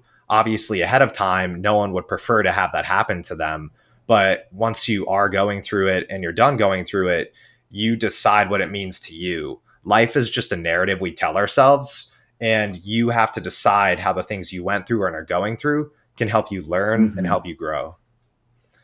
Yes. Yeah. And so thank you so much, Jamison. And now just to wrap up with the last few questions, these ones are a little bit more light and simple. The first question I want to ask is, what does success mean to you and why? And just a little bit of context. Some people are very into financial independence. Some are very into taking as many interesting trips and experiences as they can. I'm wondering what your North Star is. And I just want to really highlight for people that everyone can have their own definition of success and that we should figure this out and be able to lean into it so we can gear our lives towards that. Amen. Amen. You answered the question very good. And I like that you said that first, because success means so much to so many people. I mean, the average person, and to like what the world feeds us, I feel like success is what's in your bank account, and that's what we're taught. Like that, I feel that's what we're taught success is. And for years, that's what I thought success is, and we didn't get too deep into the Amazon thing, just try to do it in quick 30 seconds, wasn't while I was building the Amazon thing and going through all that, like, I slowly built it, I think, where this story. So back in I continued to build it. I got through that. I continued to build, and man, it's been so long ago. 2017, 18. I think right around that time, I think I did my first like $500,000 in sales. And then like the following year, I'm like, all right, I want to hit $1 million, and like. at that time I was still, I was very unhealthy, but I thought like, okay, like if I sell this amount of money, if I make this amount, I'm sorry, if I do this amount in sales, if I make this amount of money, I'm going to be happy. And so that's where in the beginning is how I grew my business. And that's where happiness was. It was always at that next goal. And, I started building, I'm growing, and it's like, I see the success of like the numbers going up. I'm working hard. And, I in 2017, 18, I think in 18 I did 785,000 in sales. I think, I made a good, I made the most money I'd ever made, coming from where I'm coming, used to making $7, like my first job I ever had was like $5 an hour at Arby's and shit. So I paid the bills full time, and I worked hard, and it's like for a minute, it's like, wow, this is awesome. And then you're still unhappy, and I won't get into this. It's like I know we probably went longer than we wanted to go. No, let's just keep going, man. There was so much. Like I wish there was more time to share everything. just so people could resonate some of the story. But share whatever you want. We'll definitely have a part 2 as well. For sure. Okay, so 2018. I'll try to do this real quick. A buddy of mine invited me to go to a Tony Robbins event. Went to the event. Hated it. For the most part, it's like, this is stupid. Like, it was self-development, Tony Robbins, motivational speaker. Went there. The vast majority of the people I encountered, the most happy, upbeat, positive. Everybody was smiling. Everybody's high-fiving and hugging you. And I'm like, there's no fucking way people are this happy. There's no fucking way in life people are this fucking happy. There's just this is bullshit. I was mentally unhealthy, physically unhealthy. I would be in the state. It's like this was like 15, 16-hour days at this event, 4 days in a row. So I'm in the stadium, zoning out, falling asleep, walking around the stadium, bored, go to the event, I leave, go back to my miserable life. At that time, I was in a miserable relationship, extremely toxic. Again, I was still a toxic person then, still in my growth phase. And I'm learning, but I'm still, mentally an unhealthy person. And, that year, boom, 785,000 in sales. It was amazing at first. Broke up with the girl, had to get a restraining order, go to court. Like, it was a rough thing, key in my car and shit. Like, it was a rough breakup. And then for me, mentally, very rough. And, come towards, November 2018, I'm like, you know what? I want to go to another Tony Robbins event. I'm going to go, but I'm going to give it my all. Went to it, boom, gave it my all.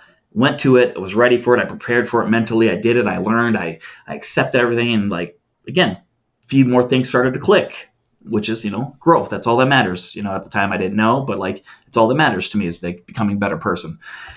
And so I did that.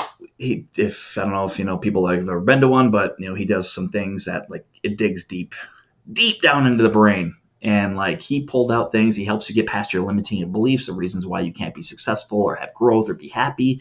And, he has you write down your 3 limiting beliefs and they go through it. And I'm pulling out things from my mind that I hadn't thought of in years. And things he really gets you. And after the event is over, it's I just got hit with this horrible depression.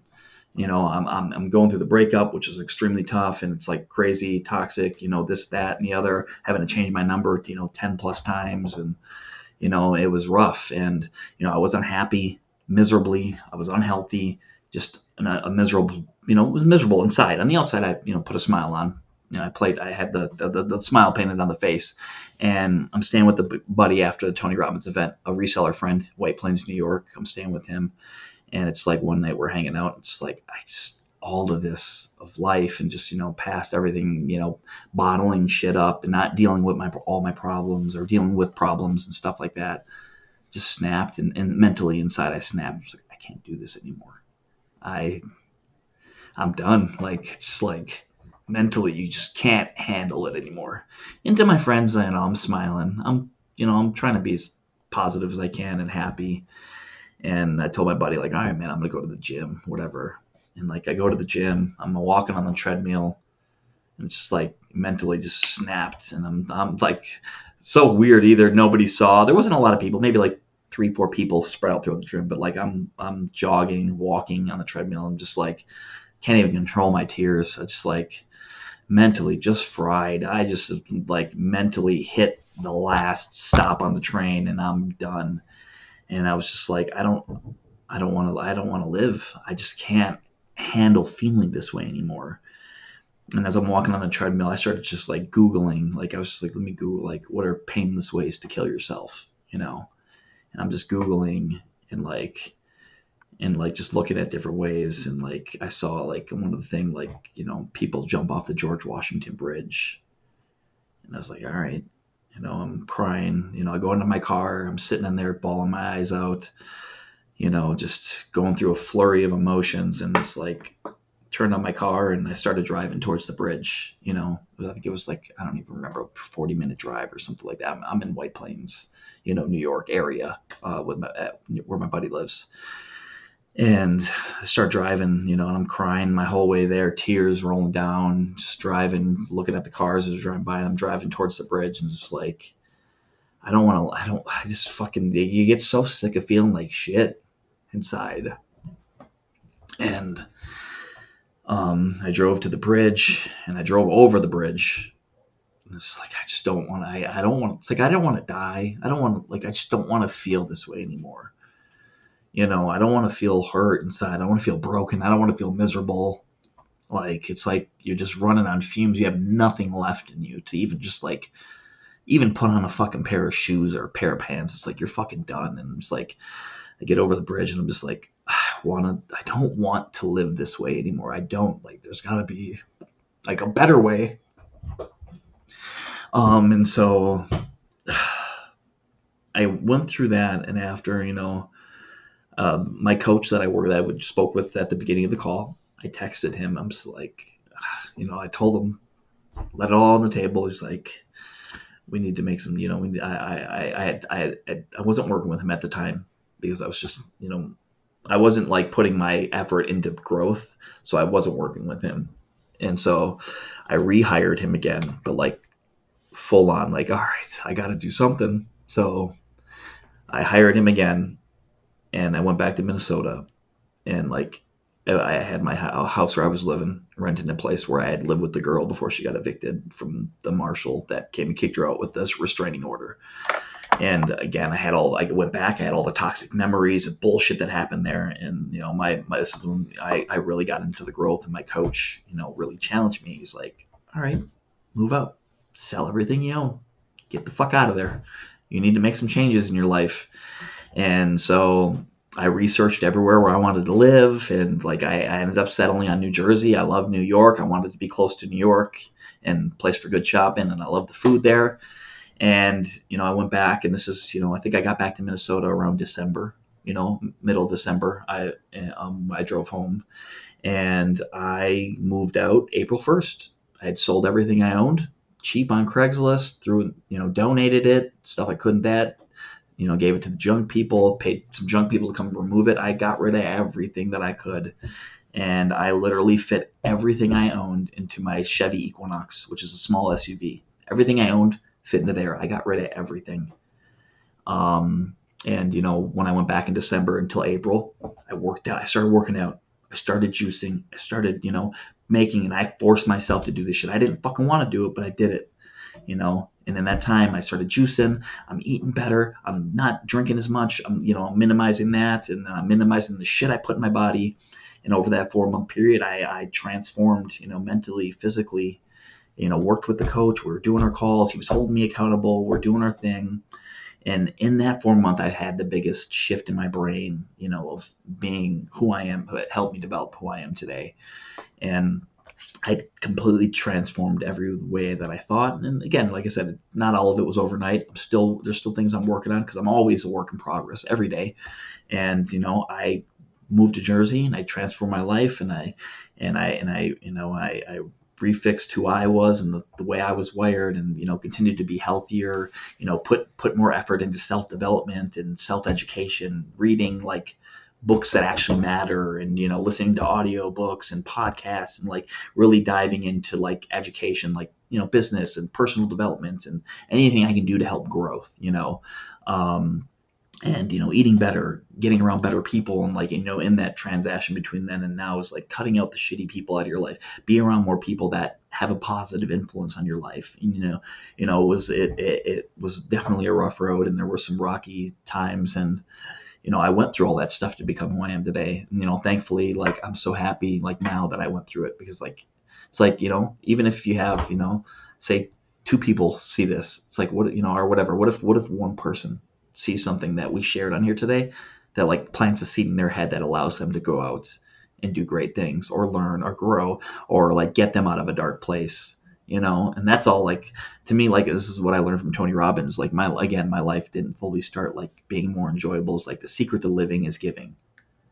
And, like, any way and shape or form that if I can share something, like, so I talk fast, because, like, I want everything I have in my brain, I want to just get out, so somebody can hear it, they can help somebody, like, because there's no, like, I went through all that, so that way, hopefully this could help somebody else not go through that, to give somebody hope, or be like, hey, there's change out there. There is a better life. There is a happier life. There is a more successful life. But I'm so sorry. I keep going on these stupid tangents. No, But yeah, success to me, like, when I walk into the room, I feel like to me, I'm the most successful person in the room, because in here, I'm so at peace, to who I am.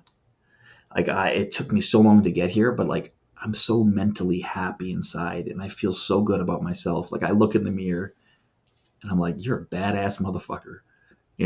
You're fucking, like, not in a cocky jerk off way, like, but I'm self-love. happy I have self-love. I love myself so much that it feels so good to say that, like, and actually mean it. Like, when you truly love yourself, like, you treat yourself, because we only get one body, we only get one life.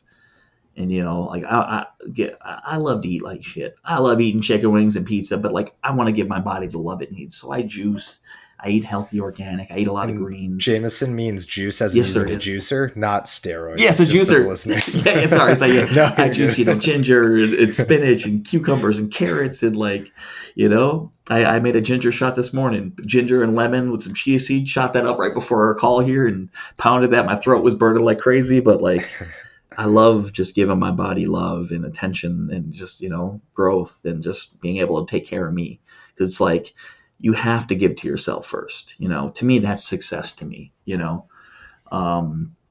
like giving, because, like, if you want to have good relationships, with your, wife, husband, friends, kids, it's like, you have to give to you 100%, because you can't give to somebody else if you don't have it in you.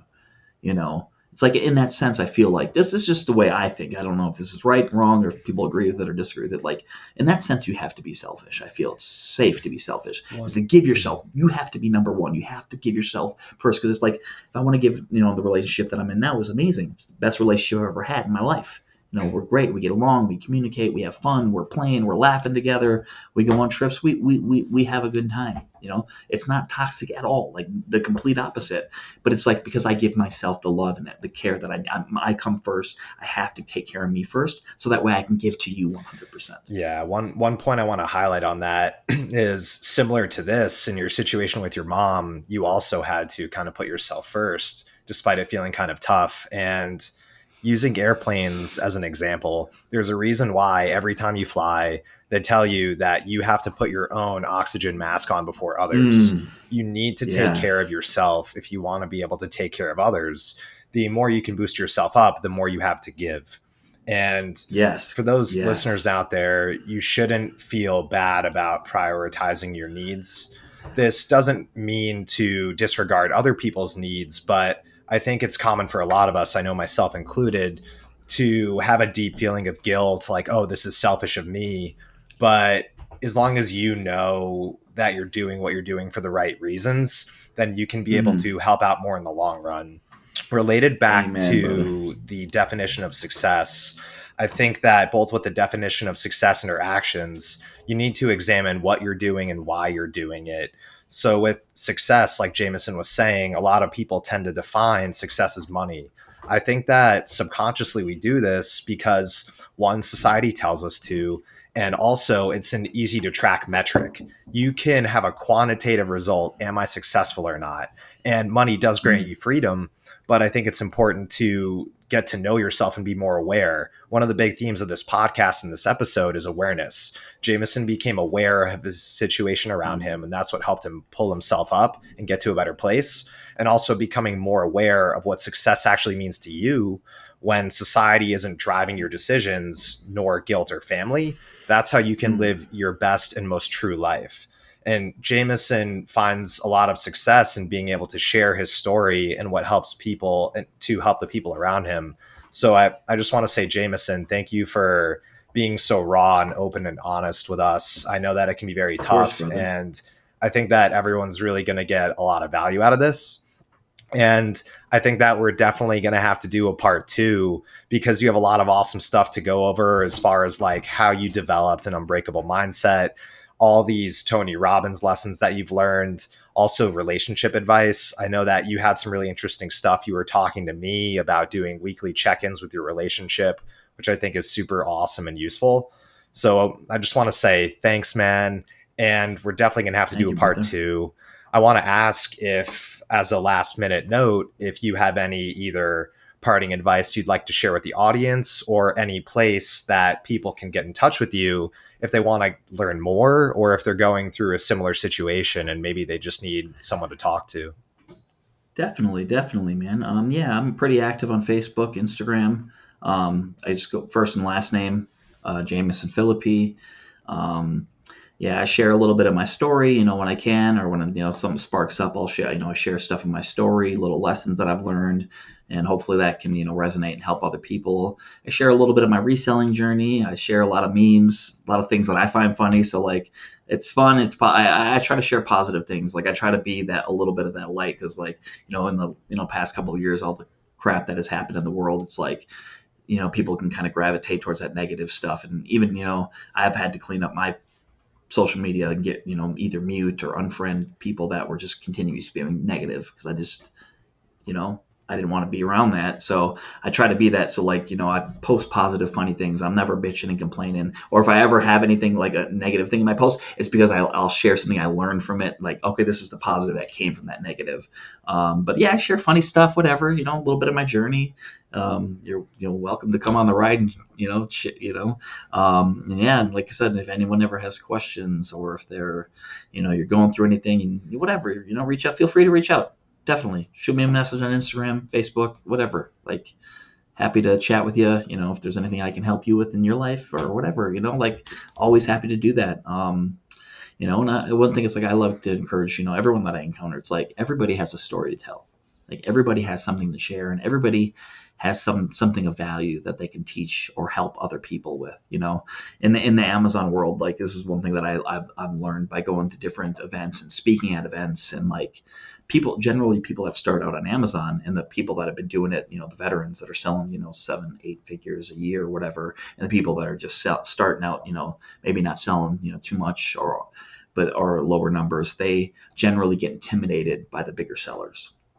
And it's like, you have to remember, and this equates to like life outside of Amazon too. Those bigger sellers started where you were. They all of us started from zero.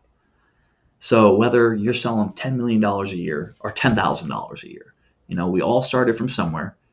And even the people that are down here that are just starting out, you have something to offer those people. It may not be in the Amazon space, but I guarantee you something that you went through, or something that you learned, or something that you have some sort of knowledge that benefits other people. So like, don't be afraid to make even, in the Amazon world, make friends, connect, network with people, because like everybody has something of value to offer. Well, even if you don't sell on Amazon, like you can equate that to your own life. Like we all have something of benefit to help other people. So like, don't be intimidated to make friends. Don't be afraid to share your story. Like I love to tell people, like if something that you've gone through in life, like it's okay to be open and be vulnerable. Like you never know, like something that you've been like your gosh, what is this? This is a really cool quote. I'm trying to remember how it goes, but basically the gist of it is like your like story could be the key to somebody else's prison. Like something that you share online, like you may not have, like it's like like you may not have 1 million followers. Who gives a fuck? You may have 50 Facebook friends. That's fine. Like something you share on Facebook that could help one person. That's great. That's amazing. Like, so like, it's okay to be vulnerable in life, like help people. Like, it's like, we all have something to share. We all have something to offer. Like, don't be afraid to share things that are on your mind, and like if it could benefit somebody else, that could be a positive outcome to that. So don't be afraid to do it. I couldn't have said it better myself, man. Everyone is able to make an impact. Everyone has something to teach us. Don't be afraid to go out there to share your voice and to be vulnerable like Jamison was today. Everyone, please give Jamison a follow on Instagram or Facebook if you just want a little bit more positivity in your life. Every post I see from him has a big smile on his face. Jamison, thanks so much for joining us today. Definitely going to have to do a Of part course, two. brother. Love you, brother. All right. Thanks for tuning in, everybody. I hope you enjoyed this episode and got some value from it. If you want to hear more content on decision making, thriving in uncertainty, eliminating ambiguity, and regret minimization, as well as other similar topics, feel free to check out my YouTube channel and my website, letsgetreckless.com. And definitely reach out and let me know what you thought about this episode. Improving the show is a continuous process, and your feedback helps me make this better over time and focus more on the content that's most helpful for you. Have a great day, and I'll see you in the next episode.